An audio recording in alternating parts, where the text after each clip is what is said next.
Hey, Deliberate Leaders. I am your host, Allison Dunn, founder of the Deliberate Leaders podcast. Each episode, we feature inspiring interviews to help you on your leadership journey.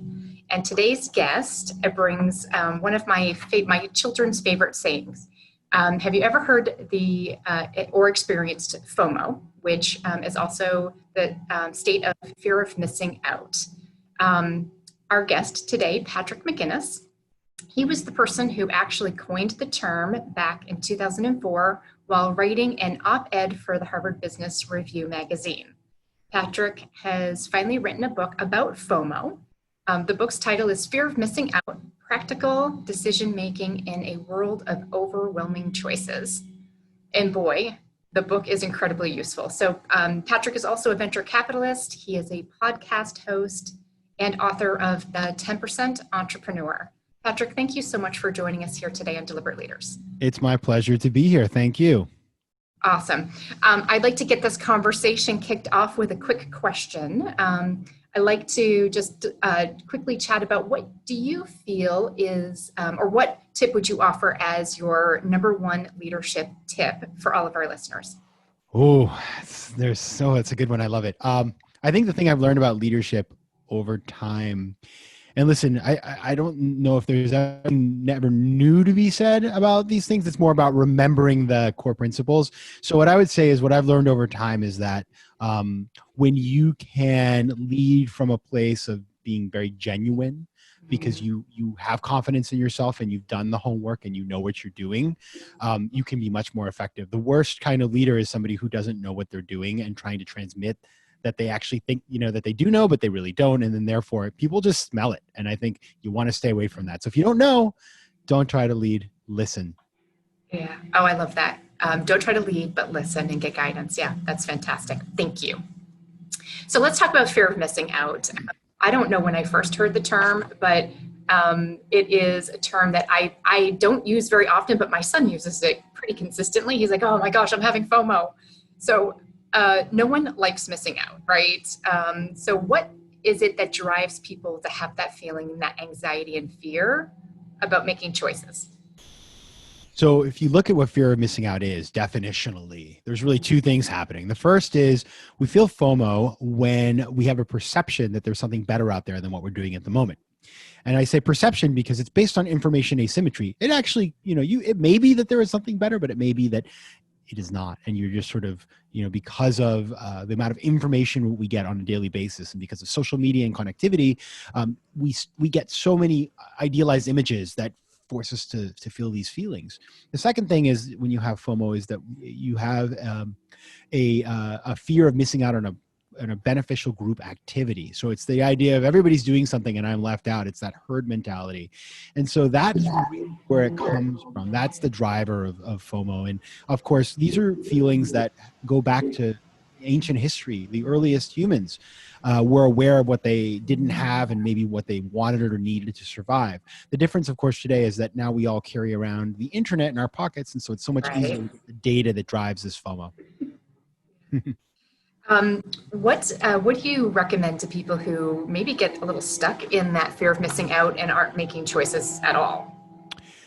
Well, there's a lot you can do, and that's the new book is all about that. It really gets into sort of how we can deal with this. But I'll start at the very simplest thing.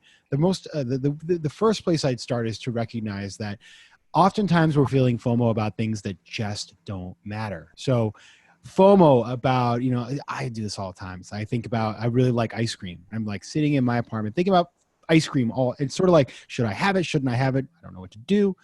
Don't waste time on the little things. I flip a coin. If it's one side says, eat the ice cream, the other says don't, if I'm indecisive, and I just do what the coin says. So a lot of what I advise people to do is not to waste precious time and energy on the things that don't matter. Beyond that, when you're thinking about the important things, it's like, should I change jobs and go work in a new industry? Again, it goes back to that definition of the perception there's something better out there for you based on information asymmetry. You've got to fill that information asymmetry with facts. You got to do your homework, have criteria, do your research, and then figure out, is this as good as it looks? And a lot of time, this is not, magic, but many of us don't ever take the time to do that work. And so that's a lot of the work that you need to do, is figuring out what's really happening rather than just sitting there and stewing all day long. I love the idea that you kind of work out the facts of kind of what you're looking through. I'm more of an intuition gut person, so I listen to my gut, and what I recognize is what I may be fearing it's not what you think it is. So really driving deep into the underlying fear and anxiety over things. What life decisions have you found that people are most hesitant to make? And how can people find the courage to make those decisions anyways? So I love that question, because it's so everybody, because when you write a book about FOMO and you invent FOMO, which is just, again, and I'm very popular with the kids, as you know, with your son. It is like a party trick. I tell people this, and then they tell me they're all about themselves. It's the most fascinating thing. I'm very lucky. So I hear all about what people are dealing with in their lives and indecision. And I also did this TED Talk called How to Make Faster Decisions last year that a lot of people want to talk about with me as well. So I've become this sort of, I don't know what you say, like the shoulder to cry on about people's decision-making. And I've seen an interesting thing. So when it comes to people talking about themselves, and they talk about indecision, people are pretty, they talk about the big things. It's like, listen, it's like, I want to start a company. It's a lot of career stuff. Should I start a company? Should I do that dream career? I'm working in this career that pays the bills, but there's a lot of drudgery. Should I move to this city that I've always dreamed about living in? With high school kids, especially, it's like, should I go to this college or that college? Or, there's a lot of stuff like that. So, should I marry this person or not? Those are the big ones. Now, what happens though is with, when people talk about other people, so not about their own indecision, they're talking about other people, they're always talking about, it's like the most smallest things ever. It's like, oh my God, my wife, we turn on Netflix and, she can't decide what to watch, and we're there for 6 hours, or, what are we going to order at a restaurant? And so I think my takeaway, and this is kind of why I bring this up, is that I think that people generally think that they make the small decisions well, and that the hard ones they struggle on, but everybody else can't deal with the little ones too. And I think what the reality is that, and this is a lot of the work that I do, is we live in a world of overwhelming choice. So oftentimes these days we spend, and I do this myself, I live in New York City. I go on Seamless to order in, because I'm in quarantine, so I'm not going out to dinners. And 30 minutes later, I still haven't decided what to eat. And it's and I talked to my parents last night. I called my parents because I couldn't decide what to eat. My mom said, just like, flip a coin. That's what you always tell people to do. Flip a coin. That's hilarious. So fear of missing out, you also discuss a related idea, which is fear of better options. And exactly. So how explain that? Yeah. So FOBO, fear of a better option, is the idea that in this world of, kind of like the Seamless example I just gave, in this world of overwhelming choice, because, think about we live in a time where you can buy anything you want 24 hours a day. You have unlimited choice when it comes to basically everything in your life. You think about, growing up before the internet. Both of us grew up in northern New England. I mean, you had like a Kmart in your town if you were lucky, and that's where you got everything. Of course, now we have Amazon Prime, right? And so what happens as a result is that when we are trying to select just one thing from a set of options, perfectly acceptable options, it's very tempting to wait for something better to come along. And that's why people never commit to plans. That's why, many of us struggle, because we're trying to optimize. And as a result, we come to believe that it's better to wait for that perfect thing rather than to just choose one thing. And God forbid, it's not the tip-top best thing. Yeah, I recognize the fear of a better option, FOBO. That's a great term. Where when people start to like, I don't know if I want to make a commitment to that one person, right? And that someone better might come along. Yeah, and in fact, dating apps. I mean, Tinder. It's the swiping, right? Like, right. if you watch like a 22-year-old interact with a dating app, The amount of swiping that happens, it's like, I'm just swipe it for everybody and we'll just see what happens. I mean, it's not intentional or mindful. It's just haphazard. It's like throwing everything at the wall and see what sticks. And that's what happens when you have FOBO. Right. I've never used a dating app, but I think like I would feel like I was personally insulting someone if I like didn't like swipe in the right, you know what I mean? It's like, oh well, I can find something good in everyone, but it doesn't mean I want them. Totally. That's funny. Let's talk about your book, The 10% Entrepreneur. Was that your first book? It was, yeah. Okay. All right. For those who haven't read it, what is The 10% Entrepreneur? Oh, it's a book that I wrote having lived through the 2008 financial crisis and losing everything. I was working for a division of AIG. Our division, I mean, it was a mess. I had shares in the company that I bought. I thought I was so smart, and they fell 97%. Yeah, it was really intense. And so I can laugh about it now, but barely. But I realized I wasn't diversified. And I also noticed that during the financial crisis, 2008, all my friends in the entrepreneurial world, all these tech people in San Francisco, like everything was great over there. And it just occurred to me, wow, like I've always done finance. I was on Wall Street because that was kind of like the sure bet, and I got it wrong. That's not the sure bet anymore. Meanwhile, all my friends are having these great experiences working for these companies where they can wear jeans every day and they get like all these snacks, and their companies going public. So I was like, I just thought about this all wrong. But at the same time, I didn't really have the sort of fortitude or the courage to be a full-time entrepreneur. So I decided to start doing entrepreneurial projects on the side, either investing capital as an angel investor, investing my time in exchange for some shares in the company, starting things. And I started doing that. And basically, I spent 10% of my time and money on that on the side, outside of my day job. And that turned into a portfolio of over 20 different investments of my time and my money. It's turned into a couple of unicorns. And so I just believe this is something we all need to be doing, that we all can do. And in fact, the book really profiles, it's not just about people who went to Harvard Business School and work in fancy tech companies. It's about lots of people all over the world that are just like you and me who are doing this. And so what's kind of interesting too is now that we're in this new economic upheaval in 2020, it just seems like it's so relevant right now, because when the book came out in 2016, and a lot of my friends were like, man, you're so hung up on 2008. What is wrong with you? Like, move on already. And I was sort of saying, like, I'd love to, but I fear, and sure enough, now we're back in a sort of a really tricky economic situation. And I think that part-time entrepreneurship is a great way to respond to the challenges of the macroeconomy. So I think everyone it has an entrepreneurial spirit inside of them, and that this is a way to do it in a way that you're not risking everything, right? So what types of steps would you suggest someone who maybe feels like they could and should be an entrepreneur, but not quite ready to let go of the other rung, right? How would someone start? What should they be looking at or thinking about?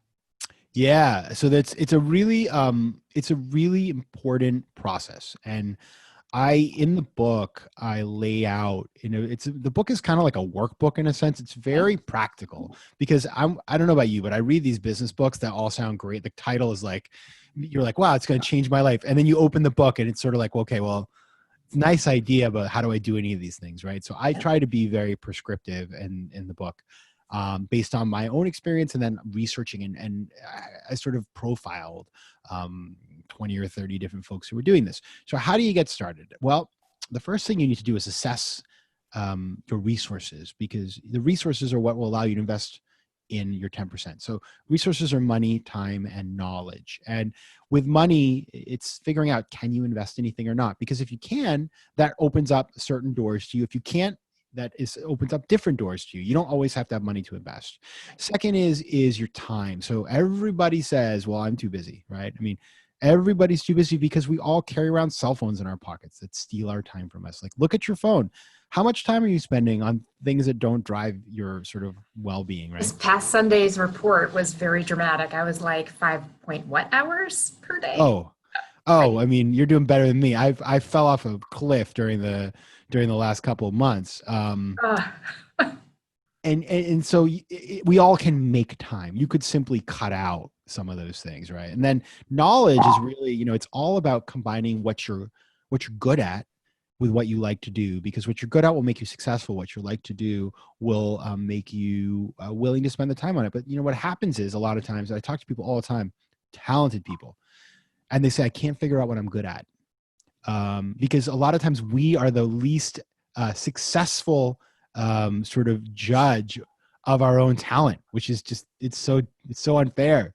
And so I sort of give people a process whereby you look deeply at your experiences and you get people to help you out, and you sort of identify, like, what makes me special, what makes me different than the average person, and that sets you on a path to start thinking about the kinds of projects you can do. Excellent tips to follow that. Who are some of the people that you've met who are following this strategy? Can you give me an example? Like, I would love to hear about your unicorn. Like, what was the unicorn? How did you know it? When did you find out it was a unicorn? Like, tell me about you. Yeah. Well, yeah, I was going to say, well, Serena Williams is doing this, but we'll start with me. So here's what happened. Financial crisis hits, as I told you. I'm just in a bad place, super depressed. One of my best friends calls me up and he says, listen, we got to get you doing something. I am starting a little company to work with YouTube celebrities. Come work with me. I'll give you some shares in the company. If you sell any business, we were doing like campaigns for brands. If you sell any business, I'll give you a percentage of what you bring in. And I was like, I don't know if this sounds scary and I'm not good at that. And then he's like, why not do it? And so he actually bought me a ticket to go to a YouTube convention in Orlando in 2012 or something. And I went, and I was terrible, and I felt weird being there.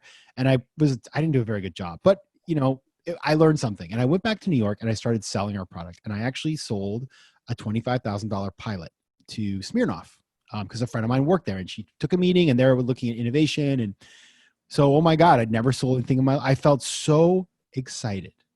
It just was like, I can do this. And so anyway, we ended up realizing that the business would never really scale the way we wanted it to. And so my friend said, listen, I have another idea I'm going to start working on. Do you want to be an investor in this company? So I said, you know what? Sure, because it's YouTube related and I know you're so good at this, and I believe in you. So I invested, and I remember writing that check, and it felt like a lot of money at the time. And I remember thinking, like, I will never see this money again. It's gone for good. But I know one thing, he's not going to waste it. So I invested. This company it's called IPSY. And when I invested, the company was doing nothing in revenues. It was pre-revenue. And now today, the company is doing well over $500 million in revenue. And it's become the second, apparently, this stat comes from the company, the second largest subscription service in the world after Amazon. Wow. Isn't that incredible? IPSY? IPSY, IPSY. It's a cosmetics service. So basically, like YouTube celebrities, Michelle Phan was one of the co-founders. And so yeah, I invested in this based on my experiences that I had learned. So it wasn't just that I invest in something I had no clue about. I had worked in the industry a little bit, working on our previous project. And so that went on to be a huge company. And, I've just been able to watch my investment grow, and I just can't believe it. I'm very thankful to be a part of that company. That's awesome. And in an industry, you probably don't have a lot of experience with cosmetics. No. And what was great was that, he also hadn't been in beauty. He understood the sort of the influencer world, and then he partnered with Michelle Phan, and she was, the #1 YouTube celebrity in the beauty space. And so it was a great team. And so I've learned a lot now. I would never, I'm no expert, but I think that's what you have to do is you recognize the parts that you can assess well. Like I was like, I get this YouTube thing. And then you recognize what you don't know, and you fill the gap with somebody like a Michelle who really does know. And then, as an investor, I'm not running the company day to day, but I try to add value. I introduced them to a company called Urban Decay, which was one of their early partners. And because a friend of mine was on the board. So it's like little things like that I try to do to add value. But you don't have to be, it doesn't have to be like that extreme an example. It could just be that your friend's opening a restaurant and you come up with a design for the dining room, or you come up with a menu or whatever. There's all these ways that you can partake in these things. What do you think is a common challenge for someone who's also trying to become a 10% entrepreneur while working full time? I think the hardest thing to do, number one, is I think oftentimes we can feel very overwhelmed. And so I think it's very helpful to partner with other people and find somebody to hold you accountable and also to help you carry the load. I think the second thing is the hardest part is starting that first project, right? It's like, I remember, because I felt so uncomfortable. It's like, I remember going to that YouTube convention and it was like all these teenagers. And I was like, I was, I guess, in the early 30s. And I felt so out of place. And I was like, what am I doing here? And I think it can feel that way when we're in the world of entrepreneurship, because if you're coming from a corporate world and then you start dealing with people who are entrepreneurs and they're like, they're just a very different vibe, right? And you might feel a little out of place, or you don't know how to sort of express your value or what you want to do. Just explaining like what your objective is can be really hard. What happens is, if you can just do one, it doesn't have to be successful. If you can just get started with one, you kind of put the toe in the water, and then you start to learn and figure out stuff. And the great thing about this part-time approach is, say, what if you fail? What if you fail? The worst failure you've ever had? Doesn't matter. It's such a small percentage of what you're doing. You'll be fine. I know that you kind of outlined 3 ways to be able to start as a 10% entrepreneur. So I would imagine that cash is often maybe a mental roadblock for folks. What is it that you would suggest to help someone determine? So you said you wrote that first check, right? Yeah. Like, you know how much you were willing to put at risk, thinking, I'm never getting this back. Like, how do you make the decision or determination? That's the beauty of the 10%, because you say, I'm going to go up to 10%. So this was something I sort of figured out. It's really funny. I remember my best friend and I were walking in New York City. We used to walk home after work. And we had another friend, a mutual friend, who was doing this kind of stuff. And I felt jealous. I'm going to admit it. And I was like really resentful, which is so stupid. It just was showing me that I had FOMO, right? And I was like, maybe I should do this stuff. Like, but I don't know how much to put. And so I thought, you know what I'm going to do? I'm going to put 20% of my money into this stuff. And then I was like, hey, that sounds like a lot, maybe 10%. And so I started calling it a 10% entrepreneur. And that's where I started. And what I found out later on is 2 things that are kind of fun. Number one is, if you think of the concept of a tithe, the tithe is meant to be something that's meaningful, but that you can do without radically altering your life. And it's 10%.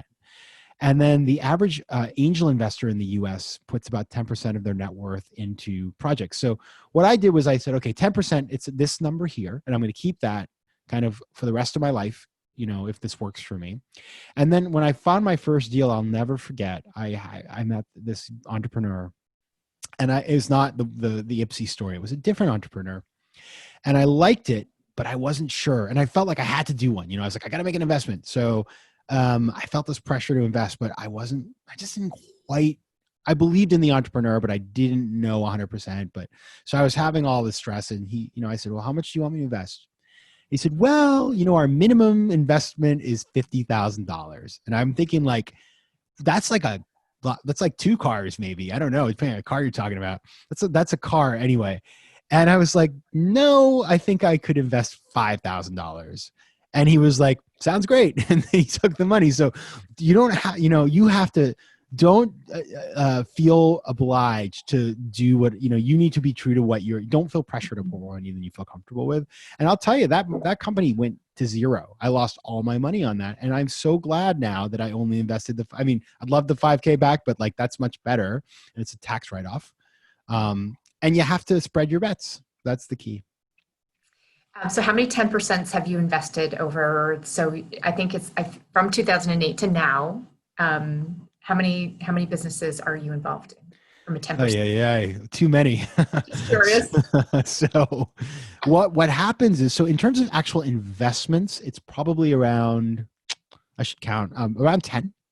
And it spans. I mean, if I were to tell you all the range, you'd be like, what? That makes no sense. He just told us that you invest in, things with people, but it actually makes a lot of sense for me. And I've done everything from, I financed importing of mining equipment to Mongolia. I'm a partner in an asset management fund in Peru. I invested in an AI company that's become very valuable. Have a bunch that failed as well that I could tell you all about if you want to hear about those. And then I also, that's the investments. And then on the advisory side, where people actually ask me to be an advisor and give me shares, what happens there is word gets out that if you're good and if you help people, they start telling their friends about you. So I've probably, of those, I've done at least 15 over the years. So I'm well over 25 at this point. Wow, that is spectacular, actually. Very cool. And many, by the way, many of them went nowhere, and that's okay too. That's the game.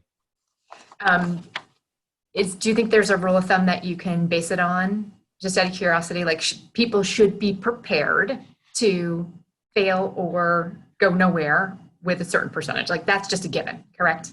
Yeah.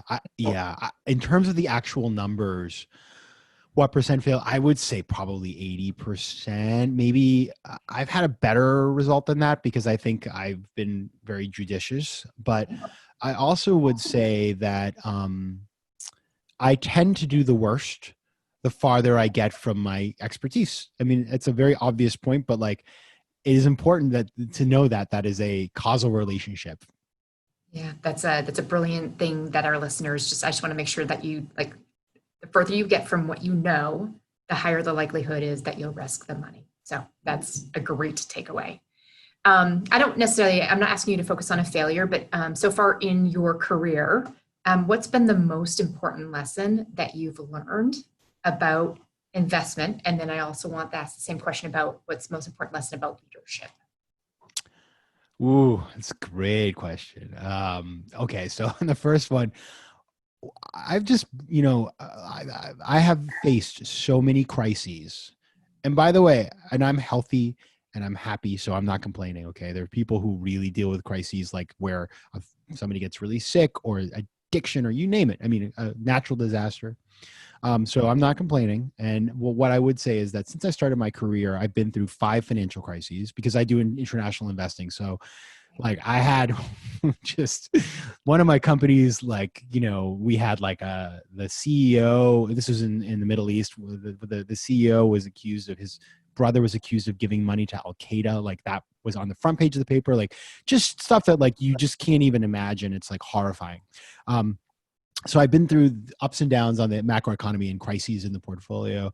And then also, in terms of my own experience, just, having companies blow up and stuff like that. And so what I've learned over time is, number one, you got to be just diversify.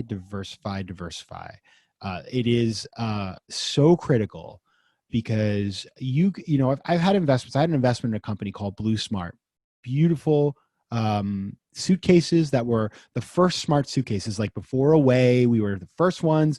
We did an Indiegogo campaign and I invested small money in this company. I mean, it was like 10K or something, 10K, nothing. Because it was like 10 of us got in and just chipped in enough money to do a prototype and our friend was the CEO. And this company did an Indiegogo campaign and it was like the 10th most successful Indiegogo in the history of the site. Like they raised like $3 million. And so my investment went from like, it was worth like, $400,000 like overnight. Like it just like went crazy. And the company was killing it. And then, they did another capital raise and like we were just off to the races and doing really well. And then airlines changed their rules and the bag was no longer allowed on the plane. And we basically sold the company for very little money, like a month later. Now we did nothing wrong. Like we had thought about these scenarios, not me, the management team. I mean, I asked the question, but these guys were meeting with American Airlines and they did all the work. And so the point is that like, you can do everything right. You could have the most successful restaurant in New York City and then a pandemic comes and you're bankrupt. And so diversification, especially in this uncertain world in which we live, I'll tell you, I sleep well at night because I know that I'm so diversified. It just really helps me. So you can achieve, just to give people to think, you can achieve diversification and still stay within the sweet spot of what it is that you know. So just got to get creative and not do the same thing in the same market, right? Totally. I mean, think about, for example, me, I'm an investor and I've invested in certain industries, but like, for number one, I go learning. And so I can sort of widen my area of play. It's not that I'm just investing in like, a niche thing all the time. But number two is that, that's why teams are important, because you need a cross-functional team where you bring a certain knowledge base, and maybe that knowledge base is functional. It's like, I know how to build a financial model, or I know how to make a marketing plan. And then you get the other person to come in and bring sort of the industry expertise. So that's why collaboration is so critical. Like, nobody has a monopoly on all the stuff you need to be successful. Yeah, good advice. I just want to, I can't let you off this podcast without actually saying this out loud because it makes me giggle. I absolutely love the title of your podcast, which is the FOMO Sapien podcast, which I think is hilarious. What is the focus of the show, and what inspired you to produce it? Yeah, well, as a fellow podcaster, first of all, everybody, this is super hard work. Okay. So if you want to have a podcast, we welcome you to the family, but just know it's no joke. It's seriously, whew, It is. It's a lot of work. It's a labor of love, but sometimes not. And so I did this. So people always told me you should have a podcast, 10% podcast. And I thought, yeah, but I won't do a podcast because I know how much work it is. I had friends who were in the space. Unless I can, number one, be sure that I'm going to have a great quality and that I'm very happy with it. And number two, that I have some sort of distribution partner, because I just don't want to deal with that. And so I got a call from a friend of mine who works at Advertising Week. And he said, listen, we're starting a podcast channel. Do you want to be one of our shows? So I said, sure, I'll do a show about the 10% entrepreneur. And my agent, who I was writing the book about FOMO at the time, or working on a proposal. And she was like, Patrick, this is great advice. Alice says to me, Patrick, FOMO is the next thing you're going to do. Don't focus on the past, focus on the future. So I thought, okay, I'll do a show about FOMO, the FOMO show, world of FOMO, all this sort of stuff. And so I was trying to figure it out, and I put out a call for titles to a bunch of people, and I just crowdsourced a million ideas. And one idea that came to me was FOMO Sapiens, it's one of these things where I couldn't come up with a name I liked, and I was struggling, and I was annoyed, and I was like, FOMO world, that sounds terrible. And then a minute I saw FOMO Sapiens, in that moment I knew it was the perfect title. And so I started producing shows, and I just invited cool people that I knew, and I live in New York City, so it's easy to get them to come over. And then eventually the dean of Harvard Business School heard about what I was doing, and he was really interested because I invented FOMO at Harvard Business School, and they were launching, Harvard Business Review was launching a podcast channel. And so he said, why don't you meet with those people? I did. And I had to do a whole sort of memo and explain why I wanted to do this and come up with a idea for the show, because I had just been kind of talking about whatever. So I had to really think about the product and how we were going to market it and all that sort of stuff. And I did. And we launched with them about a year ago. And now we're in, we're in season 4, and the show is really moved up in the rankings. And it's gotten as high as the 20th highest business show in the States. I mean, it's all over the map, but I'm really big in Mongolia. I'm number 3 there. So feeling good about Congratulations. So, but it's just, as it's such a wonderful, I think it's a wonderful way to spend time with interesting people, because, invite them on your show. And also it's a wonderful way of putting good ideas into the world, because, there's so much negativity out there. If you can host something where you're bringing positivity, it just makes me feel good. So I love it. Yeah. I get often asked, what is the point of doing it? And I'm like, I just love connecting with people who've made an impact in my life, so that people who might not actually read the book still get to meet you and get the concepts from it in a way that they enjoy it. So it's more for me than anyone else, I feel. There you go. I think that's a great way to look at it. And by the way, I think this is a perfect format to actually have real conversations. Totally. Deliberate conversations is the way I like to. So, Patrick, I can't thank you enough for, one, the work that you do, and sharing the concepts of how you can encourage people to really put their toe in the water with entrepreneurship. I think that's incredible. What is the best way for listeners to find or follow you? So you can go to my website, which is patrickmcginnis.com, and there you'll find all the links. So, my Twitter is @PJMcGinnis, Instagram is Patrick J. McGinnis. I'm on LinkedIn as well, and I write a newsletter there, and of course Facebook. And then the podcast is called FOMO Sapiens. It's distributed by Harvard Business Review, and you can find that, of course, on Spotify, Apple, and all the other places that carry podcasts. So check it out, and basically, make sure to go to my site, because there I have tons of, blog posts more than you could ever read about 10% entrepreneurship and about decision making, and a link to my TED Talk and everything. So if you're interested in connecting, you can just send me an email and I respond. I promise. I really do. Fantastic. Well, I promise that I will include all of the links that Patrick has just mentioned in the show notes of this episode. So look down below for that.